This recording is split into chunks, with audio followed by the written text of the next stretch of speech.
Cela nous permet d'introduire en fait plusieurs de ces chapitres qui s'intitulent le benchmark sur les moyens de relance qui sont prometteurs au Sénégal et au sein de notre pays et au-delà de nos frontières.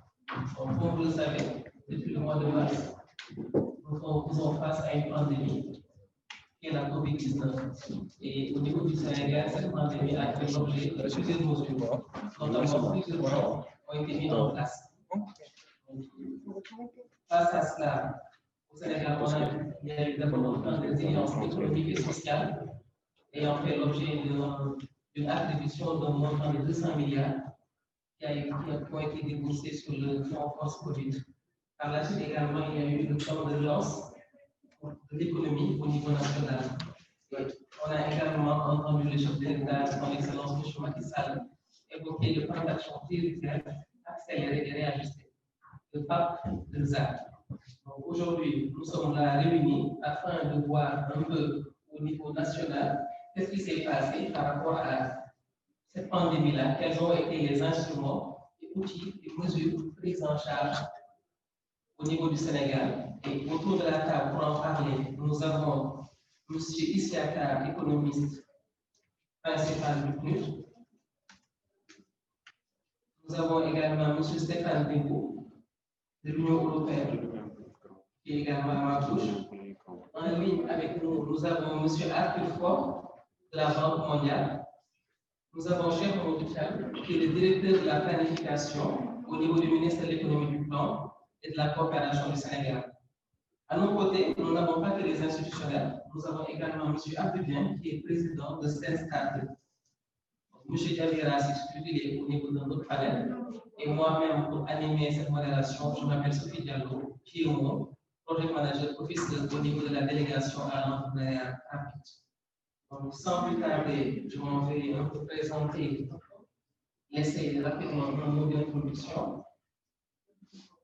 Que chacun se présente juste pour parler de ce qu'il évoque en une minute, très chers panélistes, avant d'entrer dans le vif du sujet, avec dans un premier temps une présentation de M. Cham, directeur de la planification, afin de donner la perspective du côté national. Naturellement, nous sommes au Sénégal, qui de mieux que l'État du Sénégal pour en parler. Par la suite, nous entendrons nos partenaires et tout. Pour cela, nous entendrons d'abord M. Pop, qui est à distance et qui s'est excusé déjà et en une autre contrainte devant nous quitter plus tôt. On lui donnera la parole pour donner la perspective sur les dispositifs de relance au niveau international, sur les autres pays qui ont des états financiers et qui ont des statuts similaires pour nous. Donc, après ce second temps, on aura une perspective sur les réformes qu'on peut envisager. Quelles sont les mesures qu'on pourrait penser en partant de déjà l'existant au niveau du Sénégal, de ce qui se passe ailleurs? Est-ce qu'il y a des réformes auxquelles le Sénégal peut aujourd'hui aspirer, qu'on devrait mettre en place et non pas des listes sans nous à nous? On aura une session de questions-réponses avant d'aborder la session de recommandations. Donc, sans plus tarder, rapidement, je laisse à M. Debo se présenter. Oui, merci. Merci, bonjour à tous. Je m'appelle Stéphane Debo, je travaille à la délégation de l'Union européenne au Sénégal. Je suis le chef du secteur du département emploi et croissance. Voilà, donc je trouve que c'est une discussion à ce sujet aujourd'hui tout à fait intéressant dans un contexte pas facile et qui offre peut-être un certain nombre d'opportunités. Donc voilà, je suis disponible pour participer à la discussion et commenter le débat. Bonjour, donc je suis ici à Kassabo, je suis l'économiste principal de l'UE et je suis le chef du département de politique et d'analyse stratégique. Bonjour à toutes et à tous. Moi, c'est Cheikh Mokhtar. Je suis le directeur de la planification au niveau de la direction générale de la planification et des politiques économiques au ministère de l'économie et de la coopération. Donc, on a eu à coordonner, comme Mme Diallo l'a dit, les travaux du plan d'action prioritaire, ajusté et accéléré. Peut-être qu'il y aura une précision à faire, nous y reviendrons. Peut-être j'aurai ainsi l'honneur de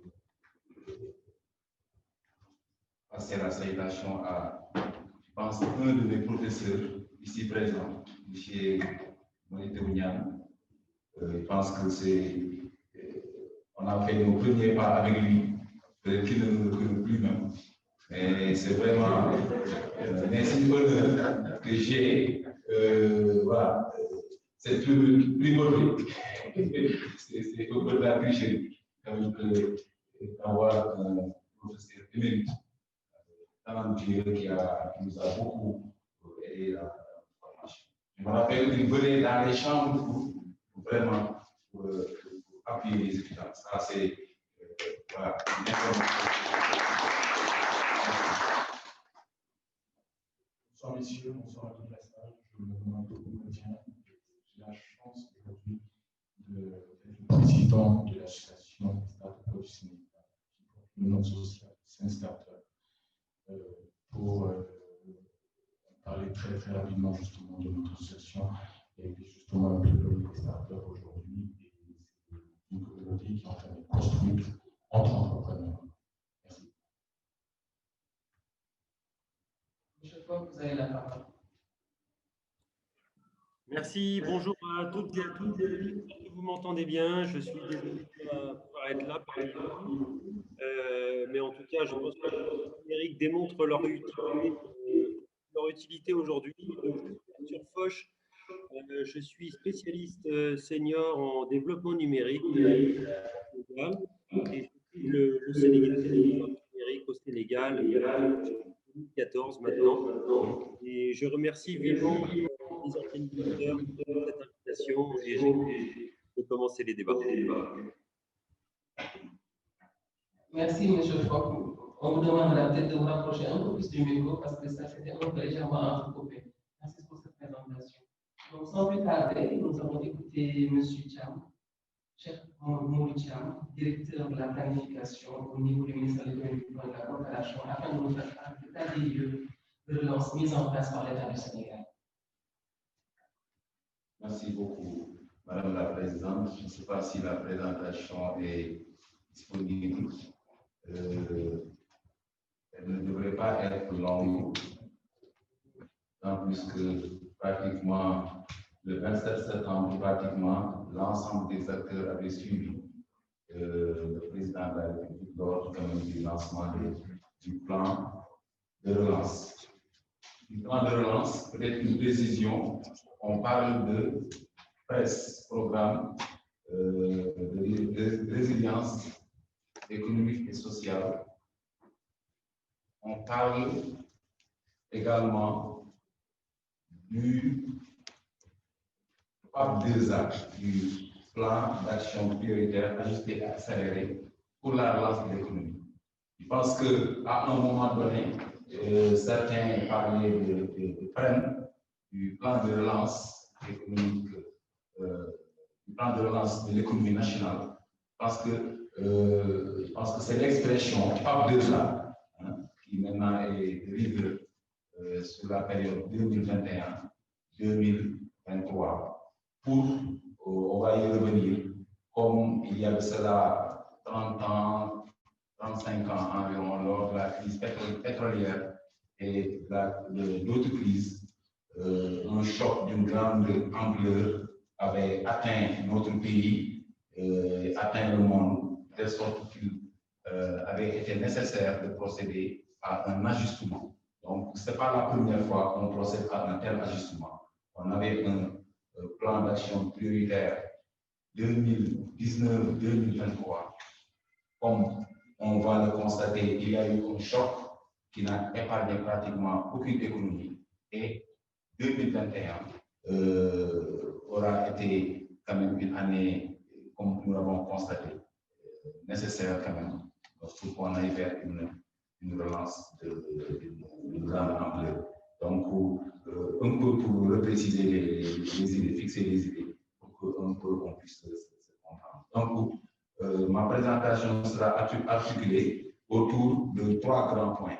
Un premier qui ne sera pas relativement long, où nous ferons état un peu de la COVID et des quelques effets et impacts au Sénégal, mais également à travers le monde.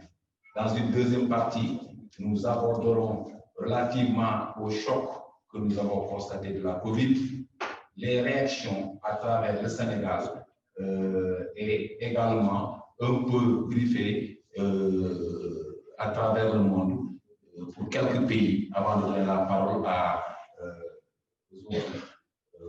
aux panélistes pour quand même faire un plus grand étalage quand même de ce qui a été entrepris dans les autres pays. Et dans une troisième partie, nous allons survoler un peu le plan d'action prioritaire ajusté et accéléré qui constitue un ensemble de mesures, de projets et programmes, mais également de réformes sur le moyen terme d'ici 2023. Donc, la COVID-19. En 2000, on est parti du premier plan d'action prioritaire ajusté et accéléré, du premier plan d'action prioritaire 2014-2018. On a eu des taux de croissance qui n'ont jamais existé, hein, quand même depuis 1960, sur pratiquement 5 années, avoir un taux de croissance de 6,6%, on ne l'a jamais eu. Et parfois, je le précise, 6,6% de croissance, qu'est-ce que ça signifie? Cela signifie que si cette tendance était maintenue pendant 11 années, si le revenu du Sénégal était égal à X, il devrait être à la 11e année de 2X. Si le revenu du Sénégal était égal à, par exemple, 1 milliard, hein, 11 années après, il serait de 2 milliards. C'est ce que cela signifie, c'est le doublement, hein, quand même, du revenu national. Donc ça, c'est vraiment important. Donc pratiquement à mi-chemin, 5 années d'exécution, on a eu un taux de croissance moyen de 6,6%, c'est quelque chose d'énorme. 2019, également, on était sur cette même tendance avec pratiquement 6%, et 2020 est venu avec son cortège de l'eau, quand même, qu'on a constaté et qui n'a épargné aucun pays à travers le monde.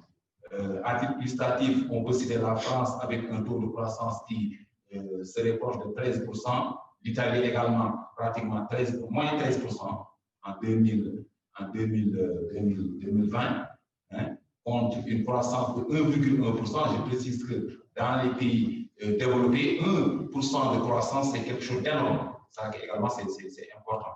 Ce n'est pas des niveaux de développement similaires. L'Afrique également, on serait en 2020 en moins 3% contre 3%, hein, initialement prévu. Dans la zone UEMOA plus proche de chez nous, bon, les dernières estimations de juillet faisaient état de 1,3% contre 6% prévu dans la zone UEMOA. Bon, on attend d'ici la fin de l'année ce que cela va donner. Donc, pratiquement, cette crise n'a épargné aucun pays.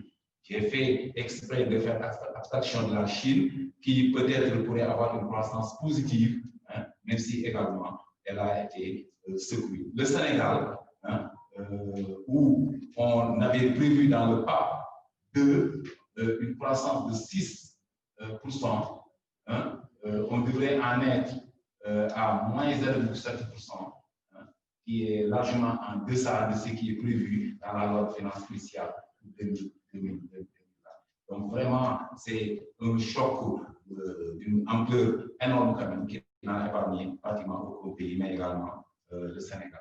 Donc, ce choc relativement à la croissance, c'est juste un indicateur. On pourrait parler côté social, côté environnemental. Ça n'a épargné pratiquement aucun secteur pour résumer. Et si on le voit également au niveau des différents secteurs, c'est pratiquement à tous les niveaux, sauf que le tertiaire a été davantage éclaboussé avec moins 1% contre 6,6% initialement prévu. Donc, pratiquement, il faut dire, pratiquement toutes les économies à travers le monde, relativement à la croissance, un peu,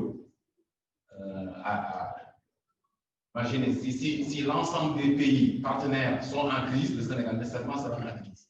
Là, on l'a constaté. Transfert des migrants, hein, importation, exportation, de telle sorte que finalement l'économie sera à l'arrêt. Au niveau interne également, pratiquement aucun secteur n'a été épargné. Donc, en résumé, c'est juste pour survoler par rapport à ce qu'on a constaté au Sénégal et à travers le monde. Différents types de réactions ont été apportées, aussi bien au Sénégal qu'à travers d'autres pays. Mais on peut dire globalement, les types de réactions peuvent être scindés en quatre principaux types. Ce sont en général des soutiens aux entreprises avec des reports, des mesures également fiscales et budgétaires. C'est des soutiens sur les charges avec, côté État, des interventions en capital dans certaines entreprises, mais également des prêts. On va y revenir, c'est juste pour voir ce qui a été fait à travers le monde, comment est-ce que nous, Sénégal, nous sommes comportés. C'est également des garanties et restructurations de dettes, mais également, c'est d'autres types d'interventions qu'on pourrait voir avec des réductions de taux d'intérêt pour les banques centrales, des opérations d'open market, un certain nombre certaines catégories, quand même, quatre grands types de réactions qui ont été utilisées comme levier pour venir à bout à la crise. Au Sénégal, ça a été quand même un choc qui a éclaboussé pratiquement toute l'économie. Il fallait par conséquent avoir rapidement des mesures urgentes de court terme, de très court terme pour répondre, c'est-à-dire en termes de mois. Et c'est le programme, je précise, ce n'est pas un plan, c'est un programme circonscrit dans le temps et dans l'espace pour vraiment venir à bout à un problème donné. C'est différent d'un plan de façon générale qui est en général une envergure nationale. Donc, c'est d'abord le programme de résilience économique et sociale avec quatre principaux volets. C'est un renforcement du système sanitaire avec pratiquement plus de 60 et quelques milliards qui étaient prévus, 64 milliards qui étaient prévus en 2000, au tout début, et finalement aussi d'en être à plus de 90 milliards. Donc, par rapport au secteur de la santé. Et également, le deuxième type d'action par rapport aux presse, c'est le renforcement de la résilience sociale. On l'a vu, des distributions de livres, des distributions, vraiment, une intervention de l'État pour venir pour appuyer un peu les populations les plus déshéritées, les plus affectées. C'est ensuite également la préservation de la stabilité macroéconomique. On l'a toujours dit, c'est une crise d'origine sanitaire, c'est des problèmes de santé, mais il faut qu'on essaie de faire avec, d'exister avec. Donc, il faut qu'on puisse résister relativement à la choc et on est en train, heureusement, de bien l'exercer. C'est également, en même temps, une réaction, un comportement qu'il fallait avoir pour vraiment maintenir la stabilité économique. Parce que c'est sans quoi on ne peut pas continuellement procéder à ces aides. On est un pays qui a eu une croissance importante, mais qui ne peut pas soutenir sur le temps, pendant pratiquement 12 mois ou bien plus de 12 mois, quand même, cet appui aux populations les plus vulnérables. Il fallait donc qu'on essaie d'apprendre à vivre avec la maladie.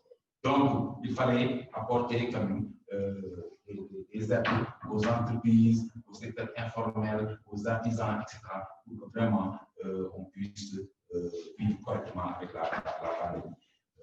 La sécurisation également de l'approvisionnement régulier du pays en hydrocarbures, qui sont quand même des éléments importants pour maintenir quand même l'activité économique au Sénégal. Donc, c'est pratiquement 4 grands types d'actions, de mesures qui ont été prises dans tout le court terme. Ça, c'est vraiment une précision importante sur le court terme. Et pratiquement dans beaucoup de pays, il faut toujours différencier des actions qui ont été prises sur le court terme en termes de mois, d'autres qui auront été prises pour vraiment relancer l'économie dans la durabilité, les actions de moyen.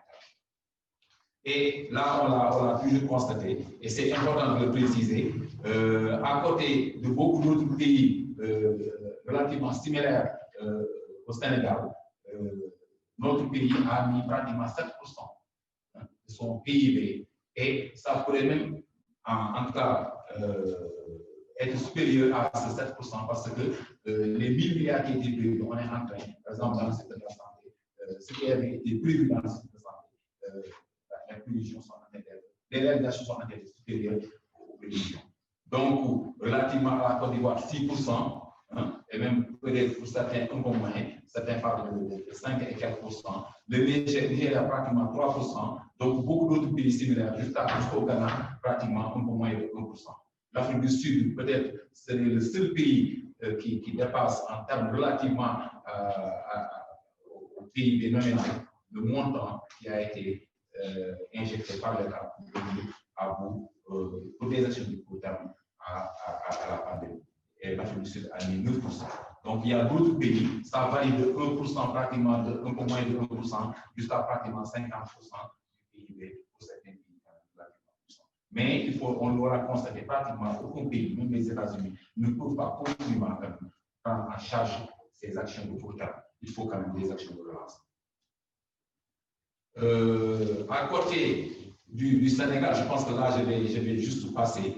Et ce qui est important ici, parce que mes co-débatteurs vont y revenir, c'est juste côté nominal, ce qui a été injecté. Par exemple, pour la Côte d'Ivoire, on a parlé de 6%, c'est parce que la Côte d'Ivoire est un pays nominal plus important que celui du Sénégal.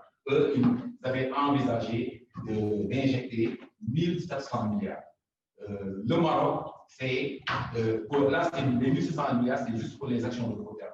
Le Maroc, c'est 120 dirhams, 120 milliards de dirhams, c'est-à-dire pratiquement 7300 milliards de francs. Là, ce qui est à préciser, c'est qu'au Maroc, ils ont voulu faire une pierre deux coups. Des actions de court terme, mais également aller vers la relance. Et comme on l'a mis ici, entre guillemets, pas uniquement relance économique stricto sensu, mais favoriser le retour à la situation antérieure. Et là, c'est vraiment important. Le Nigeria également, qui a eu à aller dans ce sens. Bon, je ne vais pas faire un étalage par rapport au cas de la France. Hein, je pense qu'on va y revenir. Juste dans une dernière partie là, c'est donc des actions de court terme. C'était en termes de mois. Et heureusement, on a eu à l'évaluer. Je pense que l'évaluation a été faite entre le ministère de l'économie et le PNUD, hein, et le système des Nations Unies de façon générale. Hein, parce que c'était sous le livre du PNUD, et là. Et les mesures d'évaluation avaient été jugées très tôt, faites un peu tôt. Mais heureusement, quand même, avec le temps, on l'aura constaté. Même d'autres institutions internationales, d'autres cabinets indépendants ont pu évaluer sur un ensemble de pays, le Sénégal, pour le classer pratiquement en deuxième position par rapport à la région de la pandémie. Donc, corroborant un peu le travail que le Sénégal avait eu à faire, pratiquement ça fait plus de 4 mois. Les enseignements de la crise, ce qu'on a pu, après le diagnostic, ce que la crise nous a appris, c'est quoi? C'est qu'il fallait, en résumé, procéder, avoir une certaine souveraineté. Et le mot n'est pas trop fort. C'est ce qu'au tout début de nos indépendances, on a voulu avoir, on a eu. Mais on s'est davantage rendu compte qu'il fallait quand même mettre un pourcentage plus important relativement à cette souveraineté. C'est pourquoi on a parlé vraiment, on a mis un exergue sur le développement endogène.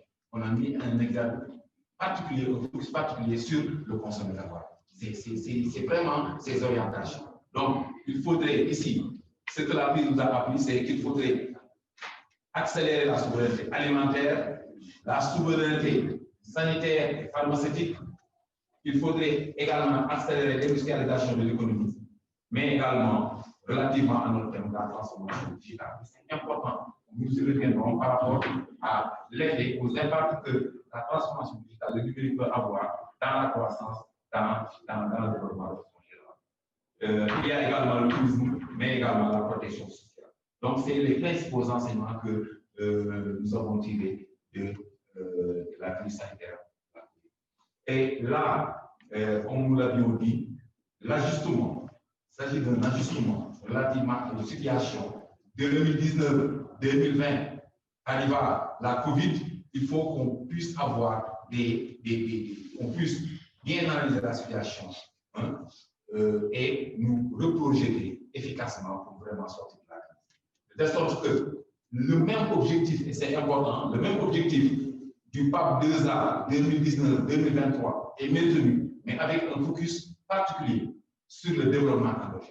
On a parlé d'un véritable développement endogène. Certains étaient dubitatifs du véritable développement endogène. Est-ce que cela signifie qu'il n'y avait pas en réalité du tout de développement endogène? Non, ce n'est pas cela. Mais il fallait quand même qu'on puisse avoir un sursaut par rapport à quelque chose qui est nécessaire. Développement endogène, juste cette expression un peu économique, c'est quoi? En résumé, le riz, il est là, on en produit, on en consomme, mais l'essentiel est importé. La crise nous a appris à un moment donné que les grandes nations même, on peut discuter, se chamailler entre guillemets, relativement aux masses. Certains pays avaient décidé de garder une partie de leur réserve pour 6 mois ou bien au moins 12 mois. Quitte du Sénégal qui compte un petit pays. Il faut nécessairement qu'on aille vers une souveraineté alimentaire. Que ce que nous consommons, nous puissions faire de telle sorte que nous puissions le produire ici. De un. Mais également qu'on fasse de telle sorte que ce que nous produisons, ce qui est produit au niveau national, au niveau local, que nous, Sénégalais, et ce sera important, parce qu'on a parlé de l'implication de tous les acteurs, que ce que nous produisons, que ce que les entreprises locales, particulièrement, produisent, que nous, Sénégalais, nous puissions prioriser relativement à ces produits. Et ça, c'est tellement important. Ce n'est pas un pas du président de la République, ce n'est pas un pas du gouvernement, c'est un pas pour tous les pays.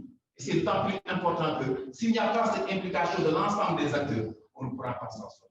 On a parlé des enseignants. À un moment donné, il fallait que l'année scolaire puisse être parachevée. Et il y a eu un sursaut quand même notoire qu'il faut magnifier. Par la suite, on l'a constaté ces dernières semaines. Je parle d'acteurs. Pratiquement, au niveau politique, c'est important. Au tout début, l'ensemble des acteurs du pouvoir de l'opposition ont fait bloc pour faire face à la crise. Et également, après le PAP 2A, en tout cas relativement aux acteurs politiques, il y a eu ce sursaut important pour vraiment aller vers l'essentiel et sortir. Je pense que c'est important. Je parle des acteurs syndicaux, des acteurs politiques. Ce sera après également, et c'est important, on l'a commencé, le secteur privé, mais également l'ensemble des acteurs de la société civile. Donc, c'est un véritable développement endogène qu'il nous faut, qui devra être porté par un secteur privé fort. OK, c'est un secteur privé fort. Hein? On n'a pas tout dit, il faut le préciser. Un secteur privé fort, mais particulièrement un secteur privé national qui soit fort. Si c'est uniquement un secteur privé à 100% étranger qui est fort ici au Sénégal, ça ne nous est pas totalement bénéfique. Même si aucun pays ne peut vivre de façon à notre assis. Il faut qu'il y ait une intervention, une participation de l'extérieur d'autres pays. C'est important. Donc, c'est particulièrement un secteur privé national qui devra être fort. Mais également, et c'est très important, l'implication de tous les acteurs. J'en passe, on a un peu développé là-dessus. Le PAP 2A, je pense que je commence à être loin. Le PAP 2A, c'est pratiquement, ce sera 14 712 milliards, hein?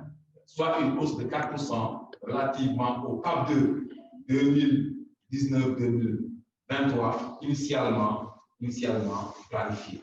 Donc, il y aura une hausse. Et cette hausse sera particulièrement due à une intervention souhaitée plus importante du secteur privé. Pratiquement 40% de ce plan d'action prioritaire 2019-2023. C'est tellement important. Si on le compare à certains pays comme le Ghana, comme le Maroc, on est effectivement bien en deçà de ces pays. C'est pratiquement 70% pour le Ghana et 85% pour le Maroc. Mais quand même, il faut savoir que lors de la phase 1, l'évaluation qui a été faite, c'est que le secteur privé n'avait pas été au rendez-vous comme nous l'avons souhaité. Donc, c'est pourquoi 40%, c'est quelque chose d'optimal. en période de raréfaction des ressources particulièrement. Là où vous conviendrez avec moi que bon, je ne peux pas tout le monde c'est pratiquement les mêmes proportions en termes de par rapport aux trois axes transformation structurelle, capital humain et gouvernance. Donc, l'évolution n'a pas été trop importante. Je ne peux pas donc, c'est un ensemble de secteurs prioritaires, souveraineté alimentaire, sanitaire, pharmaceutique, promotion de plateformes industrielles, transformation digitale, tourisme et transport aérien, également d'autres secteurs comme l'habitat, avec particulièrement le projet des 100 000 logements, mais également un certain nombre de projets par rapport à la protection sociale. Donc là, je ne vais pas trop me présenter. La souveraineté alimentaire, c'est un ensemble de projets, programmes, mais également un ensemble de réformes. La souveraineté également sanitaire, hein, avec particulièrement le projet de construction et d'application d'EPS, mais également des projets de construction d'hôpitaux, hein, mais également un ensemble de réformes, particulièrement pour le secteur de la santé. Et le président qui avait été beaucoup appesanti par rapport à la gouvernance des établissements publics de santé. C'est quelque chose de très important. La souveraineté pharmaceutique, on est plus dans le secteur de la santé, hein, mais également la promotion des plateformes industrielles, avec particulièrement le projet d'aménagement, de viabilisation et de connexion des zones économiques spéciales. Donc, avec, on l'a constaté ces dernières semaines, particulièrement avec les agropoles, les 4 agropoles. L'agropole ouest qui est en phase d'être structuré. Par rapport au projet, programme et réforme, relativement à ce qui nous intéresse, hein, voilà, donc je vais accélérer. Hein? Vous accélérez ou vous avez terminé? Hein? Voilà. Non, pratiquement, il reste juste. Voilà. Donc, qui dit numérique, donc on l'a constaté. Le travail qu'on a eu à faire montre un peu l'importance du numérique, son effet sur la croissance, mais également son effet sur le développement humain et relativement à ces 3 dimensions, l'IDH particulièrement. De telle sorte qu'il a été nécessaire dans le part 2 de mettre un focus particulier sur le numérique. C'est un peu ce qu'illustre le diapo qui est en bas et à droite, hein, par rapport à l'effet sur le numérique. Et le numérique, ce sera pratiquement presque 150 milliards sur la période 2021-2023 sur les 3 prochaines années. La transformation digitale, donc ici, c'est juste citer quelques projets, hein, projets des usages numériques, projets d'adressage postal et numérique, mais également quelques réformes sur les startups, etc. Partout bien présenté. Les réformes, un ensemble de réformes pour accélérer la mise en œuvre de la SM 2023, la valorisation des surcapacités de l'ADIE, hein, mais également d'autres types de réformes qui ne sont pas cette fois-ci sectorielles, mais d'ordre transversal pour vraiment venir en appui au secteur digital. Donc, pour d'autres types de réformes qu'on peut également citer. Les mécanismes de financement, là également c'est important, juste 2 minutes pour parachever. C'est pratiquement 4 types de mécanismes de financement. Dans un premier temps, c'est des mécanismes de financement pour les PME et les grandes entreprises, avec des mécanismes de garantie, mais également des mécanismes de garantie. Par exemple, le gouvernement, le Sénégal va s'engager à mettre 150 milliards pour pouvoir lever pratiquement le double auprès des institutions financières. Donc, c'est quelque chose de très important. Également, des fonds de préparation et d'amorçage des projets qui seront forts de pratiquement 60 milliards pour venir appuyer les projets PPP qui devraient jouer un rôle majeur de 40% dans le cadre de. Je pense que c'est important que quelque chose puisse être mis en place dans ce sens. Mais également le secteur informel, on a mis en place le ministère chargé du secteur informel. Là également, c'est un élément important. Et également, un fonds de placement à risque, peut-être qu'on pourrait y revenir dans les questions.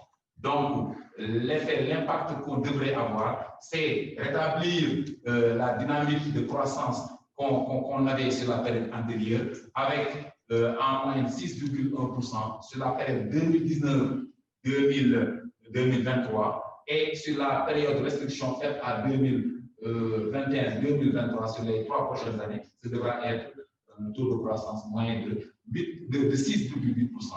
Donc, avec lors de la dernière année, une croissance de pratiquement 14% avec sur l'effet du pétrole. Donc, juste pour résumer relativement à ça. Et tout ça qui devra être géré correctement. Donc, nécessité d'avoir un cadre de pilotage avec également des comités de gestion, également d'autres, un mécanisme de suivi qui va être important. Je pense que j'ai été relativement long. C'est vraiment l'envie vraiment d'en donner et de partager. Je pense que pour certaines questions, on pourrait y revenir sur des questions nécessaires. Merci. Des applaudissements, comme vous le savez, en fait, on constate réellement qu'il n'a pas fini. Il y a énormément de sujets à discuter. On ne parle pas de. Donc, on a voulu présenter la perspective de l'État, exécuter les mesures, les résolutions qui étaient prises. C'est appuyé sur 3 leviers, en fait. Pour me convaincre, en tant que modérateur, de ne pas l'interrompre. D'abord, la salutation, la présence du professeur Maître Ounian, un être qui m'est très cher, un proche ami. Ensuite, nous sommes là, réunis dans le cadre du numérique. Donc, un prétexte, il a terminé presque sa présentation sous l'angle de la transformation digitale qui nous réunit. Donc, mon prochain intervenant également des aspects sur cet angle-là. Et le troisième élément, il a parlé du financement.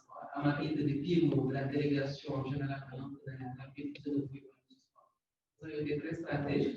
Nous avons empiété beaucoup sur le temps. Donc, sans plus tarder, je vais te donner la parole à M. Fon, qui est à distance, en espérant que son micro. La réception sera meilleure que tout à l'heure, parce qu'il s'excusera, il devra nous quitter. Mais on essaiera vraiment d'essayer de respecter l'agenda, comme on avait évoqué. Malheureusement, je suis là beaucoup emboîté et je m'excuse auprès des autres panélistes. Monsieur Fox, vous avez la parole. Oui, bonjour. Merci beaucoup pour la flexibilité. Merci aussi pour cette présentation. Et je pense que c'est que le pape II A mette un accent fort sur le numérique dans un contexte de reprise économique, de relance économique. De mon côté, je vous propose une présentation courte d'une quinzaine de minutes qui va traiter essentiellement de 3 aspects. Est-ce que vous voyez bien les slides à l'écran? Pas encore. D'accord. Peut-être, j'ai partagé mon écran. Normalement, vous devriez voir les slides, mais écoutez, je commence la présentation et peut-être que le souci technique se résoudra d'ici quelques minutes. C'est une présentation qui va discuter rapidement les principaux impacts de la crise du Covid-19 sur le numérique, sur le secteur du numérique. Votre présentation. Et le secteur du numérique. Dans un deuxième temps, je passerai un aperçu sur les différents dispositifs de relance qui ont été mis en place dans certains pays, dont la plupart sont comparables au Sénégal. Et pour finir, j'insisterai sur des pistes de réforme prioritaires pour le Sénégal en matière d'inclusion et de transformation numérique. Alors, bon, malheureusement, je crois que vous ne voyez pas mes slides, c'est dommage. Peut-être que je pourrais vous les envoyer ensuite par email. Donc, grosso modo, à la Banque mondiale, on a observé de près dans plusieurs pays un petit peu les principaux impacts de la crise sur le secteur du numérique. Et celle-ci a mis en évidence notamment les limites des réseaux télécoms. Cette crise a modifié l'usage habituel des services numériques. Pourquoi? Parce que les usages se sont sédentarisés. Le domicile est devenu, dans bon nombre de pays, le lieu principal de connexion. Les usages ont sensiblement augmenté, évidemment, en raison de la vidéo, de la voix sur IP et du télétravail. Et on a constaté une augmentation de l'ordre de 20 à 50% de hausse du trafic Internet. Et ce qui est intéressant, c'est que cette hausse persiste dans une certaine mesure aujourd'hui parce que justement, les usagers se sont habitués aux usages durant la crise, durant le confinement. Alors, le Sénégal n'a pas vécu un confinement similaire à d'autres pays comme le Maroc ou les pays européens, mais ça n'empêche que dans bon nombre de pays, on constate une augmentation très forte et continue de l'usage des services Internet.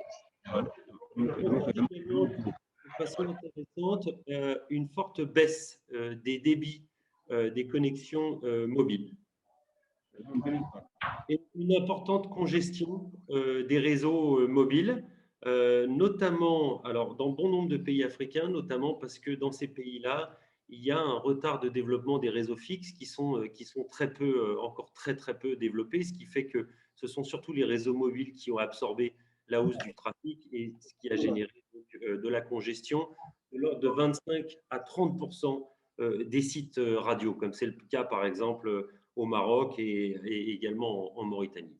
Alors, en termes d'impact financier sur le secteur, ce qui est intéressant, donc c'est dommage, là, je ne peux pas vous montrer un graphe à l'écran, mais par exemple au Maroc, il y a la Confédération du patronat qui a fait un certain nombre d'enquêtes et qui ont montré, ces enquêtes ont montré que finalement la fédération en charge des métiers, des technologies de l'information et de la communication avait été beaucoup moins impactée financièrement que les autres secteurs.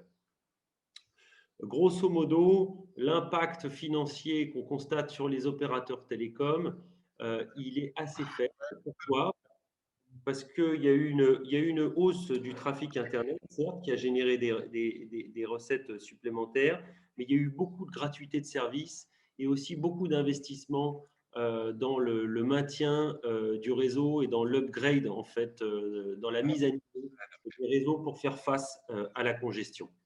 Donc, grosso modo, une crise qui a mis en évidence les limites des réseaux télécoms. Et ces limites sur les réseaux télécoms ont posé beaucoup de problèmes pour la continuité des services administratifs, éducatifs et redistributifs. Pardon.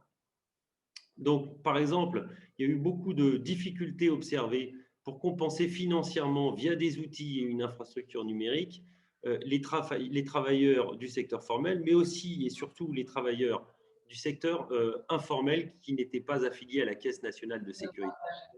Par exemple, ça représente par exemple 5 millions de ménages au Maroc.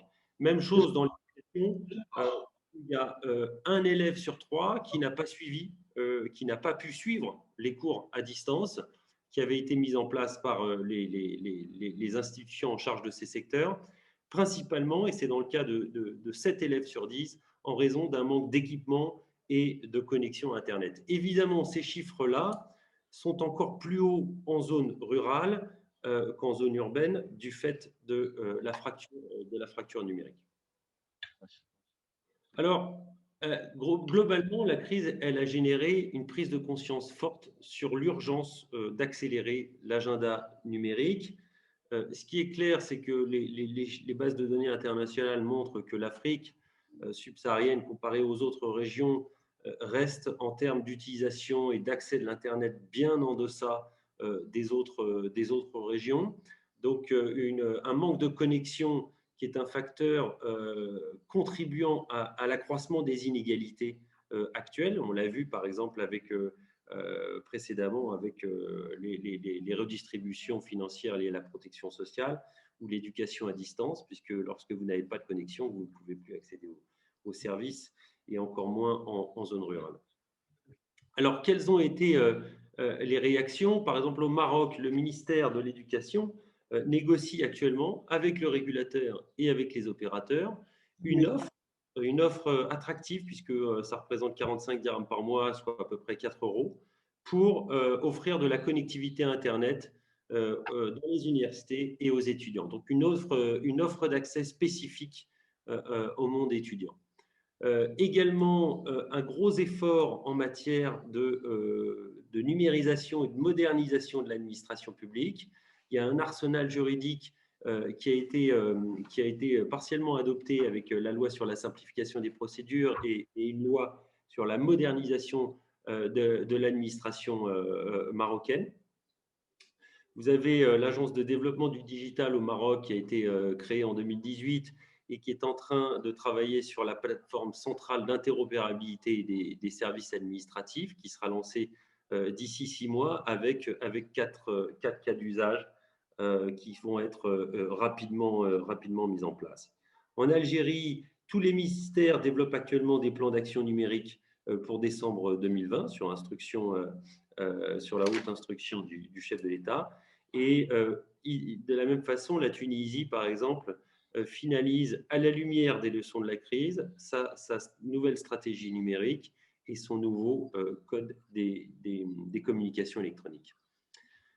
Alors, les pays africains ont également mis en place, grosso modo, 6 types de remèdes. Évidemment, une meilleure utilisation des fonds du service universel, ça c'est essentiellement le cas du Rwanda.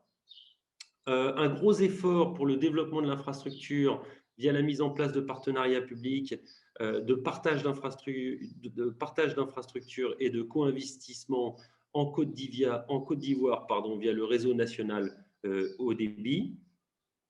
La mise en place d'un environnement fiscal favorable au Kenya, par exemple, avec l'exemption des TVA sur les équipements TIC, donc tout ce qui est équipement technologique. Vous avez des gros efforts sur la concurrence, le renforcement de la concurrence. Donc ça, c'est par exemple le cas de la Tanzanie qui a sensiblement simplifié le régime des licences. Le Sénégal, à ce sujet, l'a fait récemment avec l'introduction d'un régime d'autorisation pour des fournisseurs d'accès Internet et pour des opérateurs d'infrastructures. Vous avez également le Nigeria qui a lancé un certain nombre de programmes qu'on appelle Smart Women Nigeria ou Digital Girls ICT, donc qui a visé à renforcer l'apprentissage des compétences numériques essentielles. Et le Rwanda a également favorisé le développement des usages à travers des campagnes ciblées, notamment le programme des ambassadeurs numériques. Alors, au Sénégal, peut-être je discute rapidement 3 principaux défis et atouts du Sénégal. Le premier, c'est évidemment l'aménagement numérique du territoire.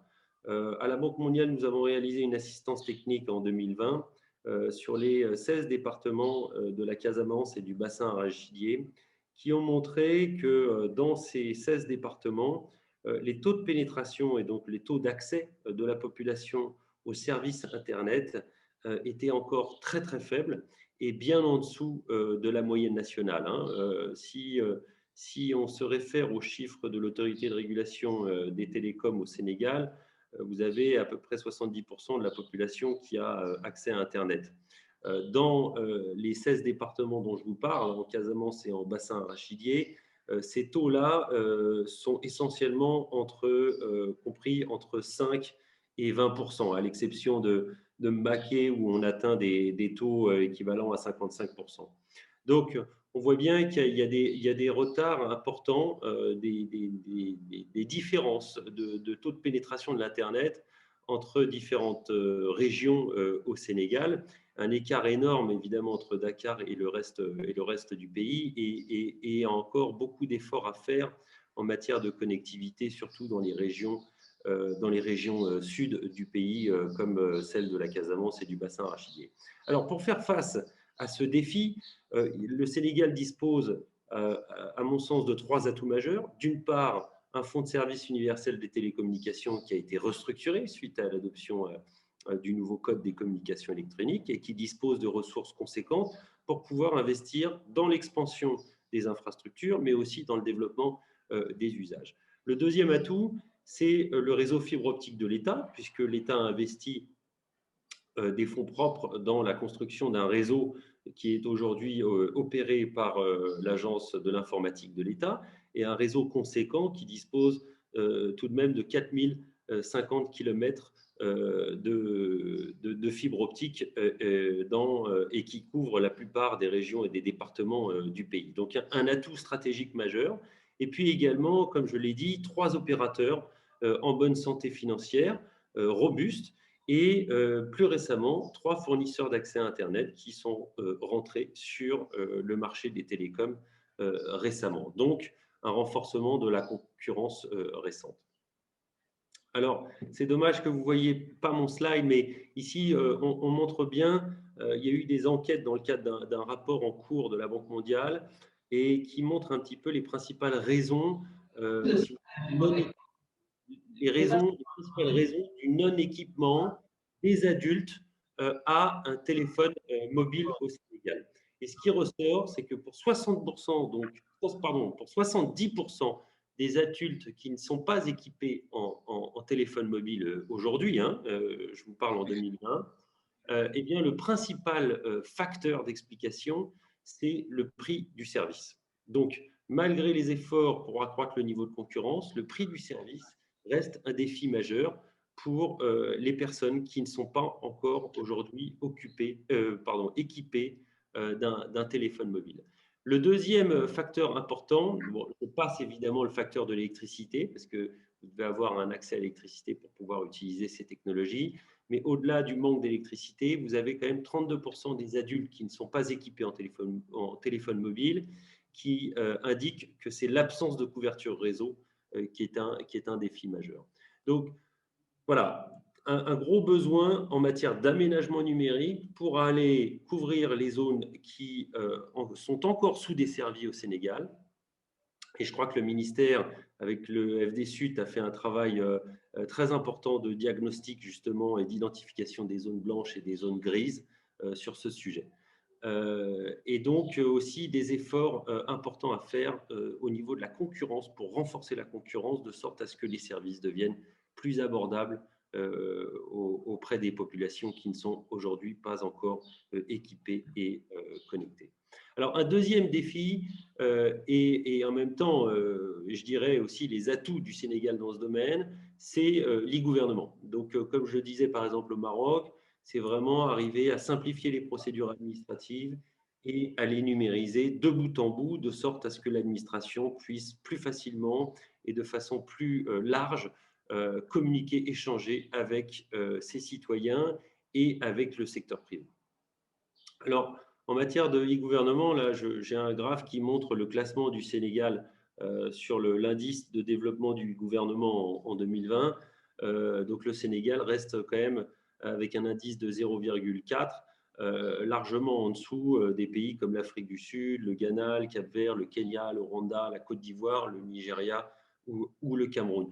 Donc, des efforts encore importants à faire. Certains sont en cours et des atouts majeurs.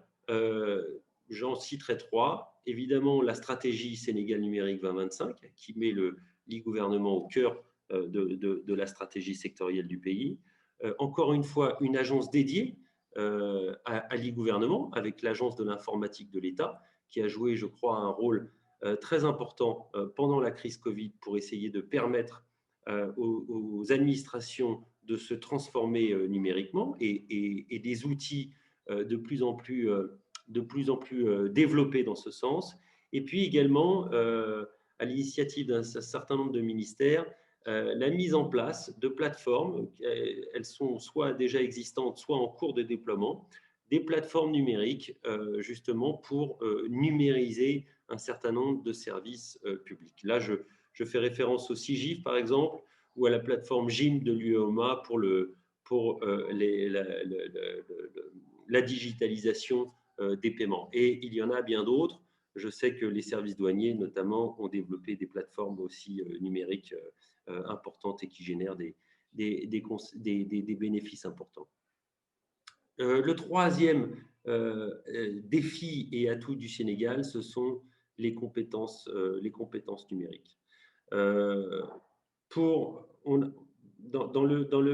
le cadre du rapport que je vous citais, qui est en cours de préparation à la Banque mondiale, il y a eu des enquêtes dans un certain nombre de pays pour essayer d'identifier un petit peu quelles étaient les principales contraintes à l'utilisation d'Internet auprès des adultes qui n'utilisent pas l'Internet aujourd'hui. Eh bien, dans presque 65% des cas au Sénégal, ce qui explique l'absence d'utilisation d'Internet auprès des adultes, ce sont les compétences numériques de base.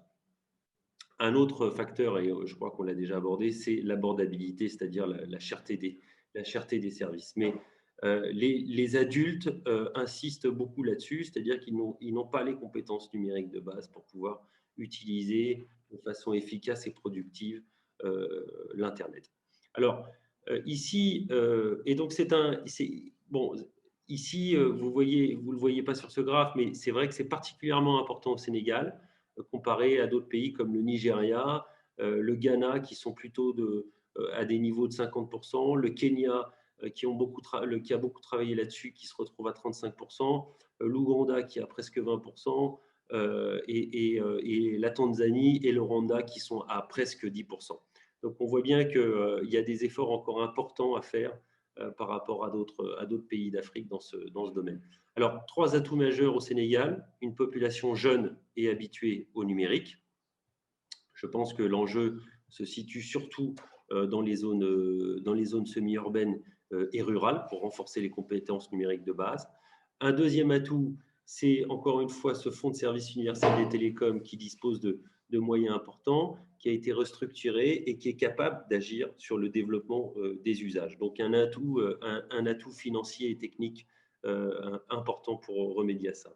Et puis également des centres de formation spécialisés en numérique. Je sais que l'Université Gaston Berger dispose d'un centre spécialisé dans ce domaine. Et évidemment, il y a des écoles nationales de cybersécurité, de réseaux digitaux, et j'en passe d'autres. Donc, évidemment, des structures existantes qui peuvent permettre de remédier à ce problème de sous-compétence dans le secteur du numérique de la population.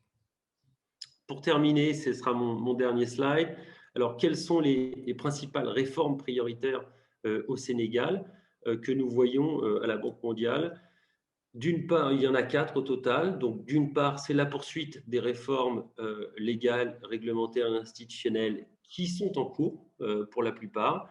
Je crois que cela a été dit avant moi, mais parmi ces réformes, la mise en concession des infrastructures numériques publiques de l'État est une réforme majeure, à mon sens, car elle permettrait d'optimiser l'usage de ces infrastructures, et ce qui va considérablement permettre d'améliorer l'accès à l'Internet, notamment dans les zones rurales, puisque le réseau actuel de l'État, opéré par la DIE, couvre la plupart du territoire.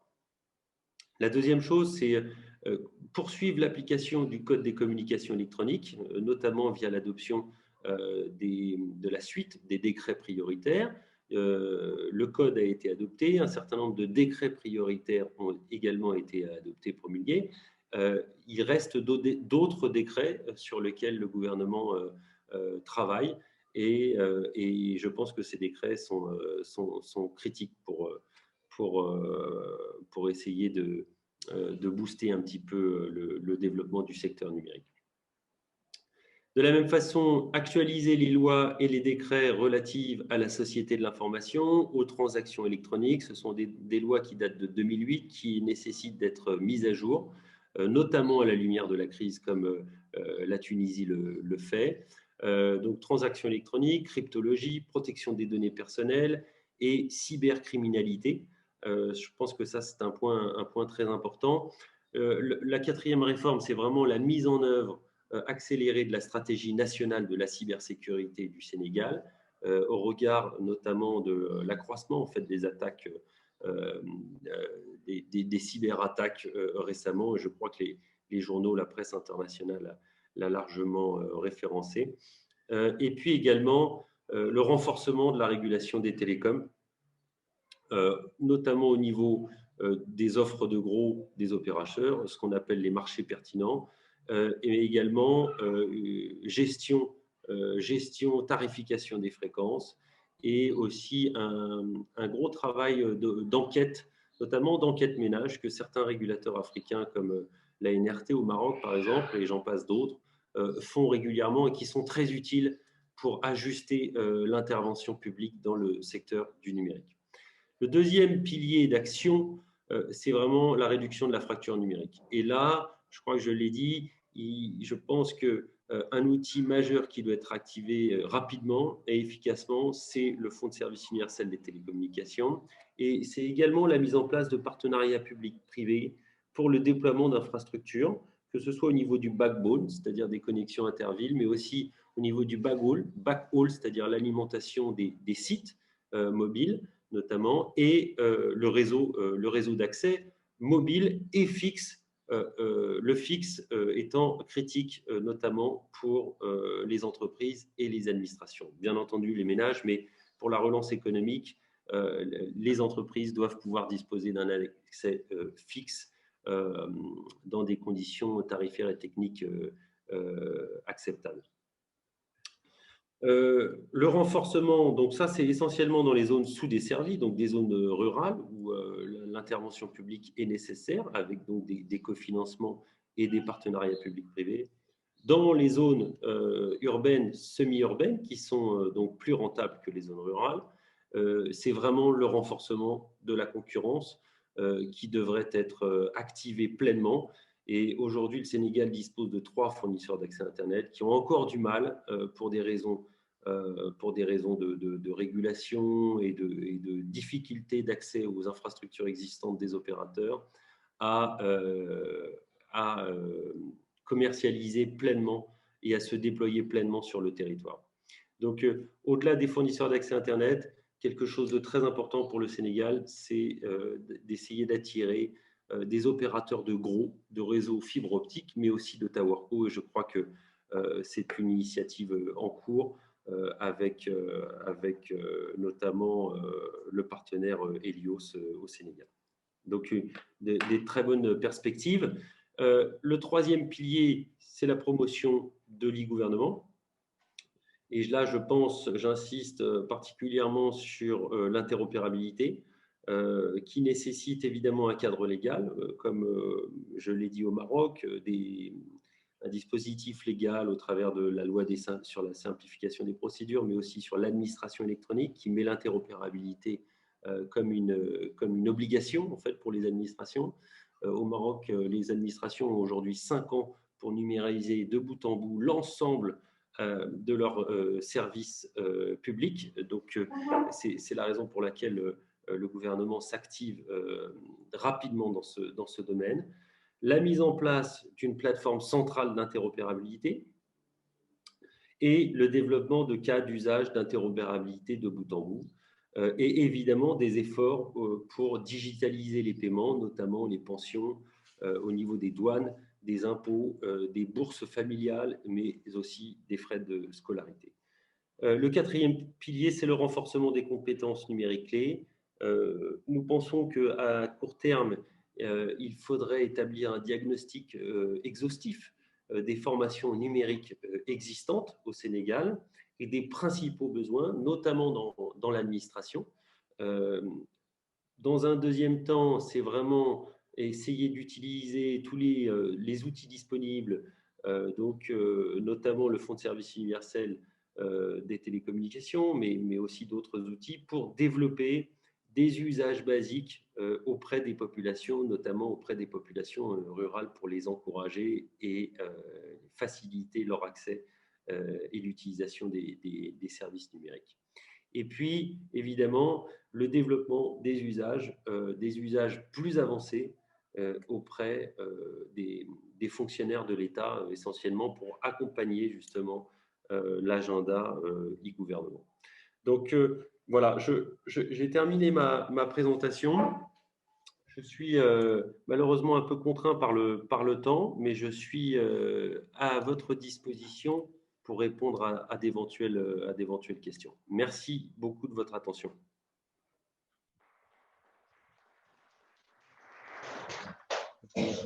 Merci beaucoup, M. Ponch. Je ne sais pas si je peux avoir un commentaire après M. Thiam. Donc, à ce niveau-là, c'est vrai que le temps qui était imparti aux intervenants a un peu débordé. Nous nous excusons auprès vraiment des participants. C'était prévu pour 1h30. C'était très, très intéressant. Donc, à la suite de M. Thiam qui nous a parlé en fait de 4 axes de souveraineté, transformation digitale et tout le secteur privé fort et national, la protection sociale, l'équité territoriale, M. Forge également est revenu sur cette dimension d'équité territoriale en évoquant vraiment les disparités qu'il y a au niveau de nos sociétés. Donc, pour donner juste un exemple rapide, en fait, hein, quand on parle de numérique, de cette pénétration du numérique dans nos foyers, c'est comme un smartphone. Et le smartphone a un coût qui n'est pas des moindres. Et si on pense à faire du télétravail, si on pense à faire de l'enseignement à distance, pour des familles qui sont au niveau du Sénégal, si on a 5 enfants ou 6 enfants et tout, vous imaginez, tout le monde a cours de 8h à 10h, ça voudrait dire que chacun doit avoir son smartphone.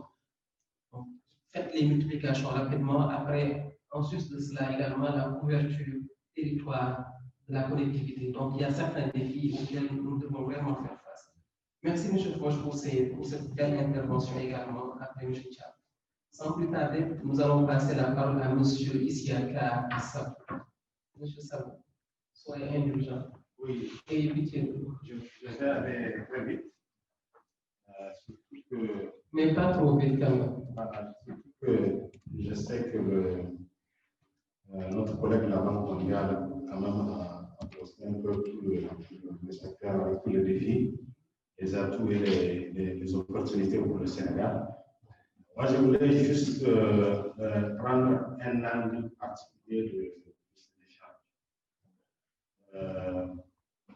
Pour faire le lien entre le plan de relance à la suite de cette crise et puis l'économie numérique.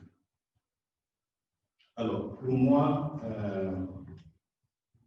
le préalable pour qu'il y ait vraiment une bonne pénétration du numérique, je pense qu'il faut résoudre le problème d'accès à l'énergie. Parce que c'est un préalable. Il faut qu'il y ait un accès à l'énergie.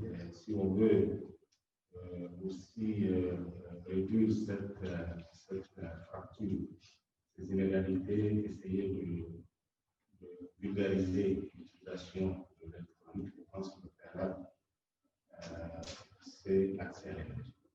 Donc ça, c'est le premier aspect. Le deuxième aspect, pour moi, je vois le numérique dans deux dimensions. Une première dimension comme source, un moteur de croissance, peut être un moteur de croissance pour le pays. Et de ce point de vue, je dirais que pour moi, il est important pour le Sénégal qu'on renforce la recherche et le développement dans ce domaine pour avoir vraiment une position assez pointue pour que le pays puisse être en mesure vraiment de développer lui-même toutes les applications qui permettent de résoudre certains des défis de développement de notre pays. Ça, c'est le premier aspect. Le deuxième, c'est de voir maintenant comment l'accès au numérique peut aider à résoudre le problème de pauvreté et d'inégalité, et surtout la question d'accès aux services essentiels de base. Donc ça, je pense que c'est un aspect important pour moi, après avoir résolu en partie ou intégralement le problème d'accès à l'énergie, c'est de voir comment cette question de numérique peut aider à améliorer l'accès aux services essentiels.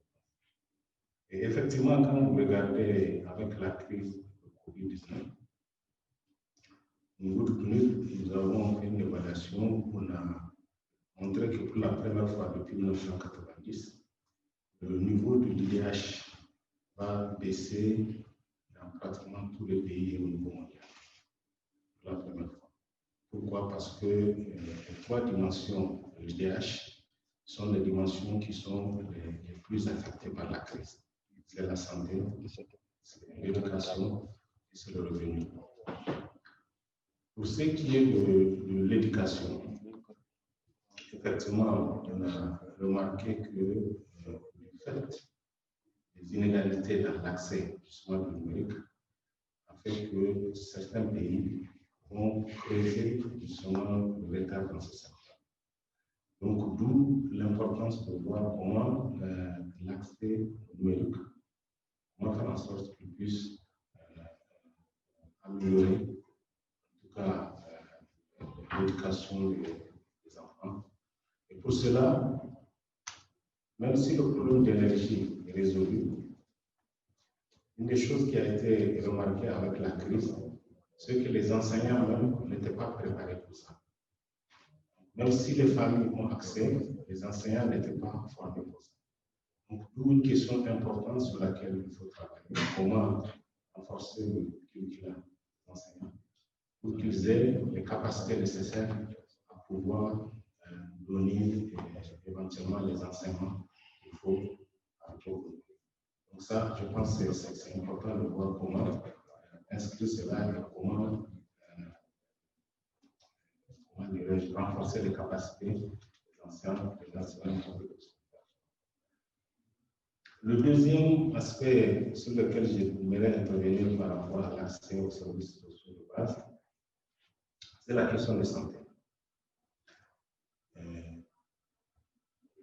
Il a été remarqué que sur la base de l'expérience aussi de la crise Ebola dans les différents pays, qu'avec l'avènement de la crise,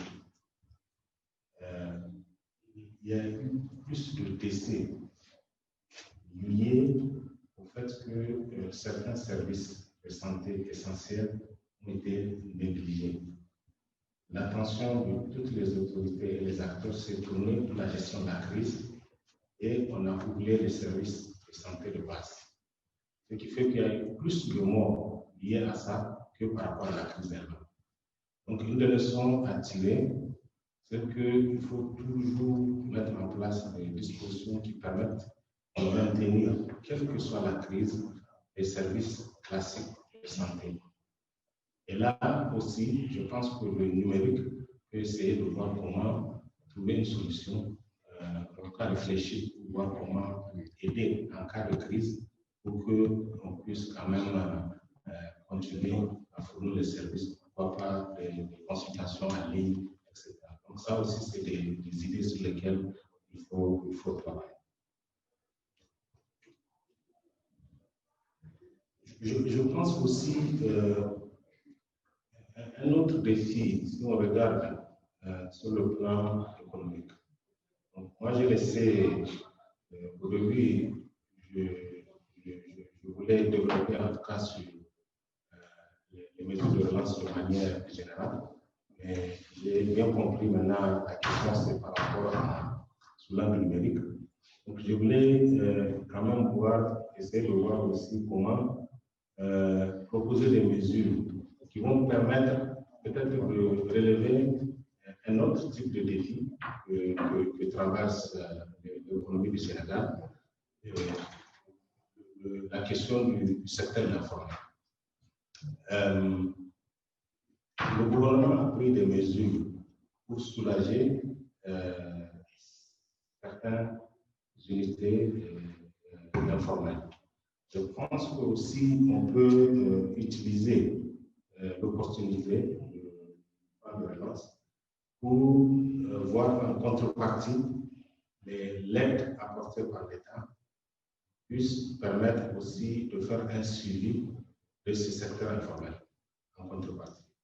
En les enregistrant, peut-être le numérique aussi peut aider par des applications appropriées qui permettent maintenant de bien ficher le secteur informel et de pouvoir faire aussi le suivi.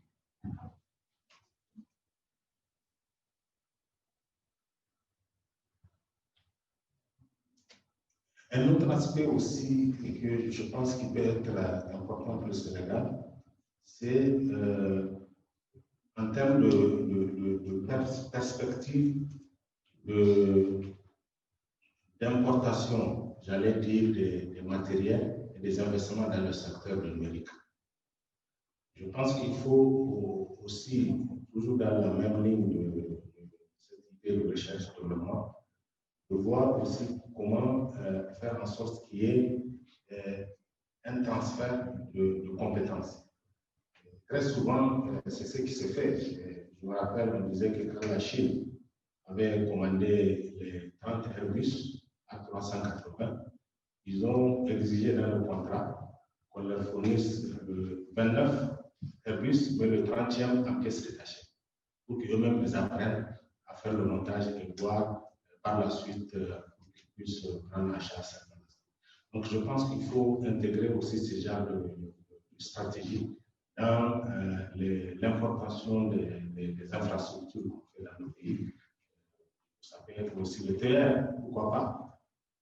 Est-ce qu'on ne pourrait pas demander, par exemple, qu'il y a une perspective d'élargir, en tout cas, ce genre d'infrastructure, on puisse exiger pour que le montage se fait sur place au niveau du Sénégal, pour qu'il y ait un transfert de compétences. Et je pense qu'en matière d'électronique, peut-être, c'est une stratégie que le pays peut adopter pour renforcer le transfert de compétences. Donc voilà juste un peu, de manière un peu ramassée, ce que je voulais dire par rapport au débat de choses. Je vous remercie.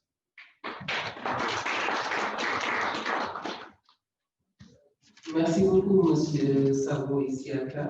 Merci en fait pour ces développements. Vous avez parlé de l'accès à l'énergie, le développement de la recherche, de la souveraineté, et le développement également de la formation a été ici. Donc, quand je faisais son intervention, il a évoqué le Centre d'excellence africain en mathématiques et informatique ici, qui est logé au niveau de l'Université Gaston Berger de Saint-Louis. Il y a également l'Université Chef du Sénégal, en termes vraiment de modèle de développement du numérique, de sa pénétration. Donc, il y a des exemples qui existent et je pense qu'il y a aussi au niveau du ministère de l'Éducation nationale des projets pour la modernisation, pour la mise en place de téléenseignement avec le PROME. Je sens que j'ai dirige Mme Naxa récemment et je sens que c'est conseil que j'ai vu dans des panels. Donc, des instruments existent. Comme vous dites, la préparation n'était pas suffisante, mais des modèles avaient été déjà conçus. Donc, là, je vais donner la parole à M. Dévaux. Stéphane. Avec plaisir, merci. Merci aux intervenants précédents. J'ai été très intéressé par la présentation de notre collègue de la Banque mondiale. Je suis, comme tout le monde j'imagine, très preneur d'avoir un document qu'il n'est pas parvenu à partager avec nous pendant la présentation. Je me dis c'était très très intéressant, fourmillant d'informations extrêmement utiles. Donc moi, je vais essayer de me concentrer sur quelques aspects qui me semblent importants. Je pense qu'on est dans ce que je disais en introduction au moment où on se présentait, je pense qu'on est dans une configuration un peu particulière, difficile, mais qui est aussi sans doute une opportunité. Donc, c'est à nous de saisir ces opportunités en sachant se concentrer sur les domaines, les secteurs où ça pourrait faire la différence. Donc, c'est un petit peu l'idée. Alors, il y a une chose sur laquelle je souhaite insister, c'est que j'entends beaucoup et je contribue moi-même à toutes les discussions qui peuvent avoir lieu sur le soutien au secteur privé, etc. Et là, il y a des choses importantes, évidemment, à faire, à améliorer, et la digitalisation nous y aidera certainement. Mais souvent, je me bagarre en interne avec certains de mes collègues qui donnent le sentiment que ces préoccupations, se font ou sont conçus hors sol. On est dans une région, on est dans un pays où l'économie alimentaire représente quelque chose de considérable. Je pense qu'il faut l'assumer. Et je pense que c'est là où il y a des choses, c'est là où il faut investir. C'est là où il y a un gisement de potentialité, où il y a un gisement en termes de ressources, d'emploi et de dynamique économique. Et je reviendrai là-dessus tout à l'heure. Je pense que la digitalisation nous offre beaucoup d'opportunités. Et voilà, il ne faut pas réinventer la roue, il ne faut pas donner l'impression qu'on va construire un monde meilleur dans un environnement différent que celui qui nous est donné. Et ce n'est pas une calamité, enfin, je veux dire, c'est plutôt une opportunité. Et puis j'ajouterais d'ailleurs au passage que l'économie alimentaire, ça veut dire aussi beaucoup de choses. La richesse, les différentes étapes, les différentes chaînes de valeur. Et ça veut dire aussi, quand on dit diversification alimentaire, transformation, je pense aussi à un élément extrêmement important, clé, qu'on oublie trop souvent en termes de développement, en termes de dynamique, y compris économique, c'est la question de la nutrition. La malnutrition coûte plusieurs points de PIB par an aux pays de la région et au Sénégal aussi. Je pense que là, c'est des choses qu'il ne faut pas perdre de vue. Encore une fois, le développement et la dynamique économique, l'émergence, ce n'est pas en sol. C'est en prenant en compte des considérations comme celle-ci, qui sont évidentes, qu'on connaît, on ne vient pas de découvrir, et qu'on doit prendre à bras le corps, auxquels on doit répondre et qu'on doit traiter. Et la digitalisation, d'ailleurs, peut aussi nous y aider efficacement. Il y a une autre dimension qui me semble très importante, sur laquelle je travaille avec mon équipe et qui, là aussi, n'est pas anecdotique et pas forcément à traiter dans le sens où on l'aborde habituellement. C'est toute la dimension protection sociale. Protection sociale, ce n'est pas du caritatif. La protection sociale, c'est un levier de transformation et notamment de formalisation de l'économie, qui est aussi un enjeu clé aujourd'hui. Et je pense que là aussi, et la numérisation, la digitalisation offrent des opportunités pour simplifier toute une série de procédures et nous permettre de progresser dans cette direction-là. Donc là aussi, on est sur des choses qu'on connaît, dont on a déjà entendu parler, mais voilà, comme si c'était un petit peu dépassé, plus forcément d'actualité.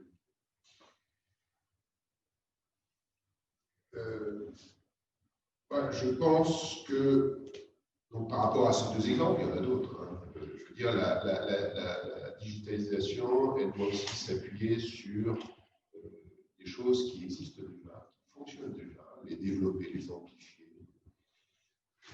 les faire évoluer dans le sens d'une plus grande performance et puis amélioration aussi. Mais je veux dire, on a déjà, je pense à la sécurité alimentaire. Vous savez tous que l'Afrique de l'Ouest, vous savez, est précurseur depuis plus de 40 ans en termes d'alerte, de prévention des crises alimentaires, avec un dispositif relativement sophistiqué, en partie géré par le Centre Inter d'analyse des images, avec tout ce que ça offre au-delà de l'anticipation des crises, en termes de suivi de récolte, d'anticipation. Et ça, c'est des choses qui existent depuis 40 ans. Donc, développons-les. Et quand je vois à quel point chaque année, le Centre Agribes a toutes les difficultés du monde à rassembler 3 sous pour continuer à fonctionner, je me dis que bon, il y a des choses à développer, il y a des choses à faire émerger qui n'existent pas encore, je suis d'accord, mais il y a des choses qui fonctionnent depuis longtemps et qui méritent d'être soutenues, amplifiées, développées. Et je pense que ça doit être à chaque fois une démarche qui est la nôtre, c'est-à-dire qu'est-ce qui existe déjà, le suivi des prix, tout ce que la digitalisation, la numérisation rend possible en termes de commercialisation. Ben voilà, on a là des choses qui fonctionnent, des applis dont un certain nombre de personnes ici, nombreuses, sont déjà équipées.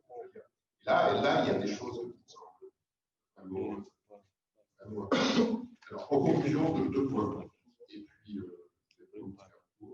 moi, je pense qu'il y a une chose à laquelle on doit vraiment s'attacher, qui nous manque encore cruellement.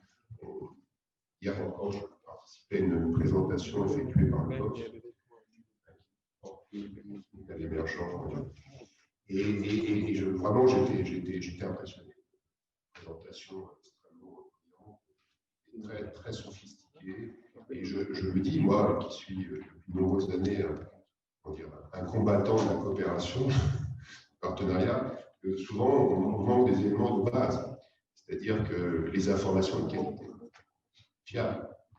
Parce que bon, il faut se projeter, mais, il faut que la projection puisse s'appuyer sur des choses consistantes qui existent, correspondent à la réalité surtout. Sinon, c'est un château de cartes.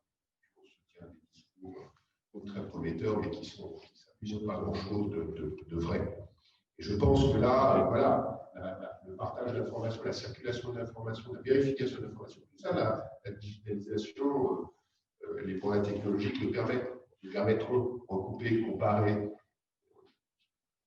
fake news, mais je veux dire, s'assurer que les infos qui sont considérées comme acquises correspondent à la réalité, tout simplement, pour pouvoir le vérifier. Donc ça, c'est important. Dernier point, je vais terminer.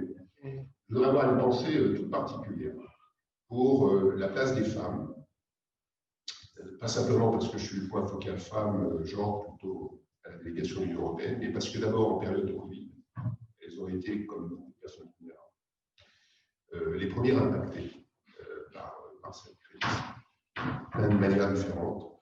Et je pense aussi, je parlais de l'économie alimentaire, donc il y a la production, quand on parle d'économie alimentaire, mais il y a aussi l'économie alimentaire, je dirais, qui tient compte des enjeux environnementaux aussi, mais tout le processus de transformation et de commercialisation des femmes a un rôle clé.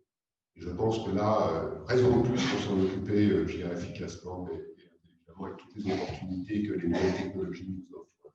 Je sais le terme dépassé, la nouvelle technologie, mais nous offre désormais. Voilà, merci pour votre disponibilité et pour votre invitation. Merci. Nous faisons face à un grand dilemme.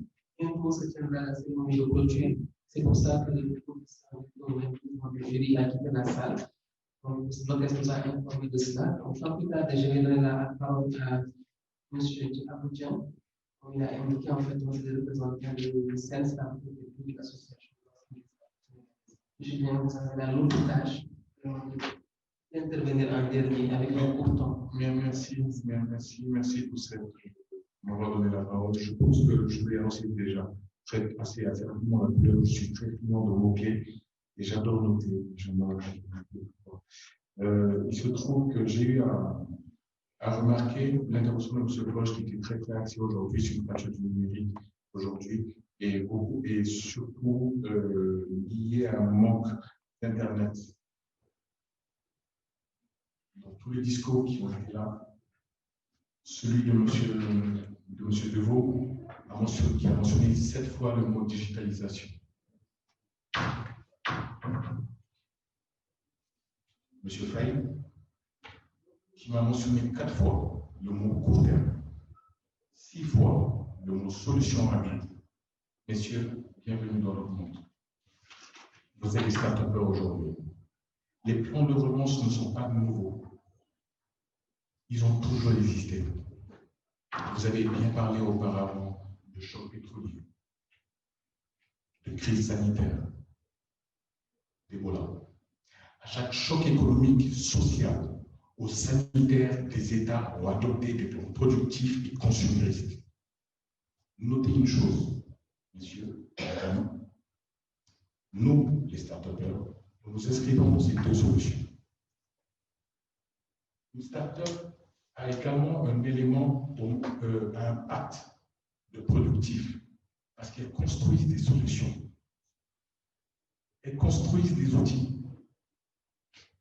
Et nous intervenons également sur ce pacte consumériste, parce que nous vous proposons ensuite des plateformes de vente ou d'aide à une distribution rapide à travers d'autres plateformes logistiques. Oui, les startups, ce n'est pas juste un site internet. Les startups, c'est un outil. Je vais prendre ici, et voilà l'intérêt de la construction du Startup Nation. Ne vous inquiétez pas, Madame la je vais être assez rapide. Parce qu'en fait, à travers une Startup Nation, vous aurez justement l'avantage lié à des solutions stratégiques et qui garantissent un socle de développement économique, sociétal et évidemment de souveraineté de l'État. Les continents aujourd'hui, comme disait un collègue hier, il y a tous les continents comme des blocs, sauf l'Afrique. L'Asie a formé son bloc, l'Europe a formé son bloc. Prenez l'exemple aujourd'hui d'une application de contact tracing. Elle a été développée en Allemagne et se retrouve automatiquement passée et répliquée en France, en Belgique et en Angleterre. À la base, il y avait une start-up.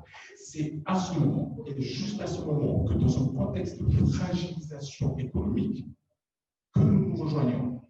Parce que les États doivent, 1, renforcer les acquis, 2, adresser les urgences et passer très rapidement au mode agile. Bienvenue dans le monde des startups. Il y a la notion de blitzscaling qui aussi est à souligner. Il faut à ce moment-là accorder une priorité à la vitesse malgré une constante incertitude liée à l'exécution de projets.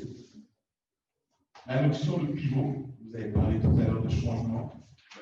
Monsieur Paye, quand vous dites vous rejetez un objectif, ceci est un pivot. Ceci est une notion de start-up. Le lien, il me semble qu'on a eu à parler également, monsieur Siaka a parlé également de l'intervention du secteur informel. Une chose qui me tient à souligner, c'est qu'aujourd'hui, le lien avec l'informel formel semble être cassé. Le secteur privé dont on parle beaucoup, prend très peu en compte, c'est 97,3% du poids économique national. Je donnerai pour preuve que Orange, 87% du CA de Orange aujourd'hui est par contre provient justement de ce même secteur. La diffusion du numérique dans l'espace informel reste un acte indirect posé par les start-upers. Nous éduquons au jour le jour.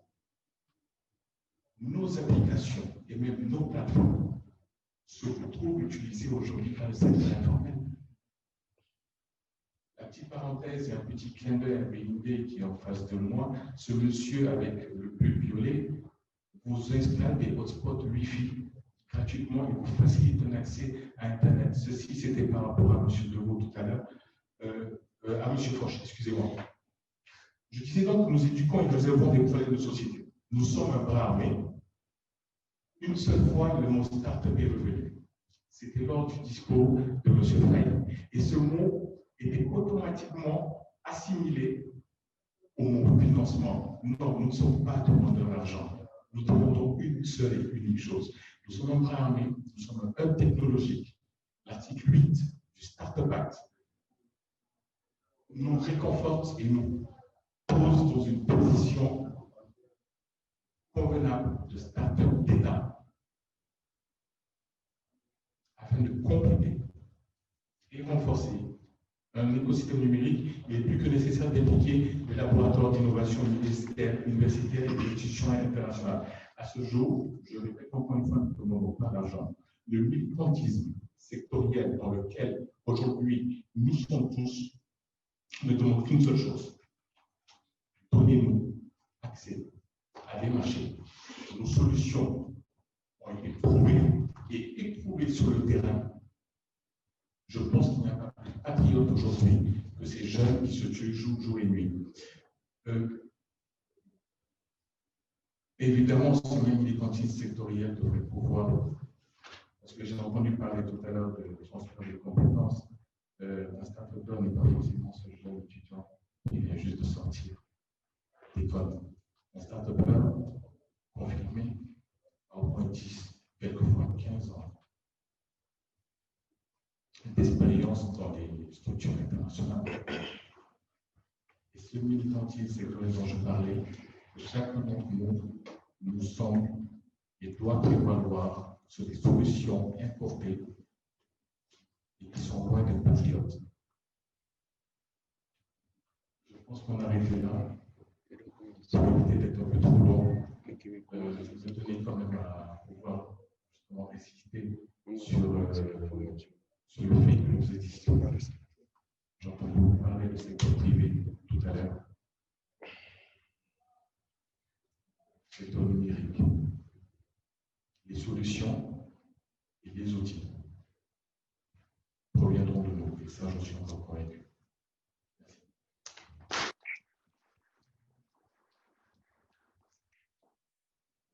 Merci. Je pense que nous avons fait le tour de la conférence.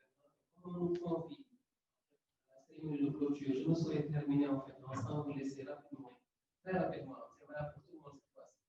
C'est intransigeant. Non, de seule femme pour présider. Je ferai un avis de pouvoir à ce niveau-là. J'aimerais vous entendre en fait, juste en synthèse, un mot de clôture, parce qu'on avait prévu d'avoir les réformes et les recommandations. On a entendu parler de l'accès à l'énergie, vous en avez parlé, la démocratisation. On a parlé de l'équité territoriale, la mobilisation de tout ce la digitalisation du gouvernement et tout. Quand on parle de mobilisation de tout le monde, de la souveraineté, c'est accès également au marché pour les startups qui ne sont pas seulement demandeurs de financement. Un positionnement est là. J'essaie de ramasser. Une minute chacun. Je commencerai par la gauche fédératrice. Écoutez, je vais faire très court. Par gauche ne sait pas forcément. Voilà. Non, je pense qu'il y a une. Je disais ne pas réinventer la roue, mais il y a une dimension qui est très importante, c'est la question que tout ça soit construit dans le respect, je dirais, de l'environnement et de la biodiversité. C'est essentiel, c'est notre bien commun, et tout ce qui doit être construit doit être fait dans le respect de ce bien commun qui nous portera si nous le respectons.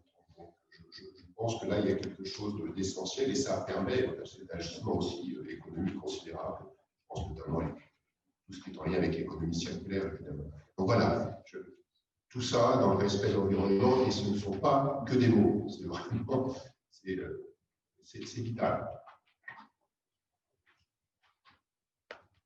Moi, je voulais juste peut-être proposer qu'on veut démocratiser et réduire vraiment cette fracture, cette inégalité d'accès, de pouvoir même pourquoi ne pas faire un certain nombre de péréquations pour que l'accès soit beaucoup moins honoré pour les gens qui sont dans les territoires, dans les milieux urbains, et ceux qui sont dans les villes, pour essayer d'encourager tout cela. Le deuxième point, c'est cette question de building back better. Nous sommes en train de traverser une crise. Je pense que nous devons profiter dans le programme de relance pour construire mieux qu'avant. Nous poser des questions pourquoi certains secteurs ont été sévèrement impactés. Quelles sont les faiblesses structurelles dont ces différents secteurs ont fait face? Par exemple, la question de protection sociale. Avant la crise, il y a une stratégie de protection sociale. Alors, qu'est-ce qui a fait que la crise a impacté vraiment certaines couches de population beaucoup plus que d'autres? Donc, essayer de voir, identifier ces faiblesses sectorielles, structurelles, et de pouvoir prendre des mesures pour apporter des solutions de façon à ce qu'on construise mieux qu'avant. Ça, je pense qu'on peut le voir dans tout ça.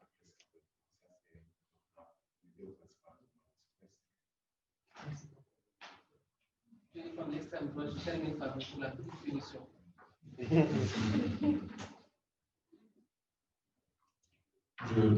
pense m'être assez exprimé tout à l'heure, et je tiens quand même à préciser que nous sommes tout à fait disposés à vous remettre une liste de startups qui évoluent dans tous les domaines, qui ont des solutions par rapport à tous les domaines que vous avez déjà précités auparavant, que ce soit aussi bien dans toutes les solutions de besoins primaires, sur la santé, sur l'agro, et même, comme mon collègue en face de moi, sur les solutions, même à l'installation d'Internet. Même par rapport à l'électricité, nous avons quand même des startups qui évoluent évidemment dans ce domaine-là.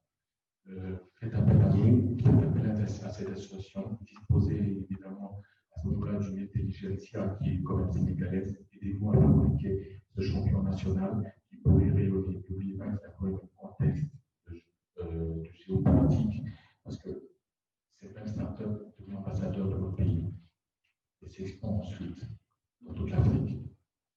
Sa solution, du moins, s'expand ensuite dans toute l'Afrique. Voilà le fort du start-up. N'oubliez pas, pas juste une plateforme de vente. Merci. Merci beaucoup. Je pense que c'est une plaidoirie qui a été très bien entendue. D'ailleurs, le chef d'État, hier, dans son adresse, quand l'organisation optique a gracieusement offert ses services, il n'a pas manqué de rappeler en fait que non, ce n'est pas la peine en fait d'offrir. Rendez en fait vos services. Et je pense que c'est le tribune qu'il a ouvert en ce sens-là de vous rapprocher de ces structures-là afin vraiment de présenter les services. Excellent. Monsieur Thiam, vous êtes averti. Non, parce que je dois dire quelque chose. Juste pour regretter que M. Dien, qui est à ma droite, qu'on n'ait pas eu assez de temps parce qu'il a dit des choses très intéressantes surtout le fait qu'il est basé pratiquement sur nous, ce que nous avons eu à faire. C'est vraiment un intellectuel. C'est important pour le projet par rapport à une meilleure connaissance. Le numérique, ça a des effets, un impact important sur la croissance. Ça, c'est indéniable. Il faut davantage y investir. Il faut qu'on y aille. On l'a précisé, les jeunes utilisent mieux les startups que les personnes âgées. Ce n'est pas que les personnes âgées sont, voilà, que les jeunes. Mais que également, c'est juste la recommandation qu'on sache raison garder.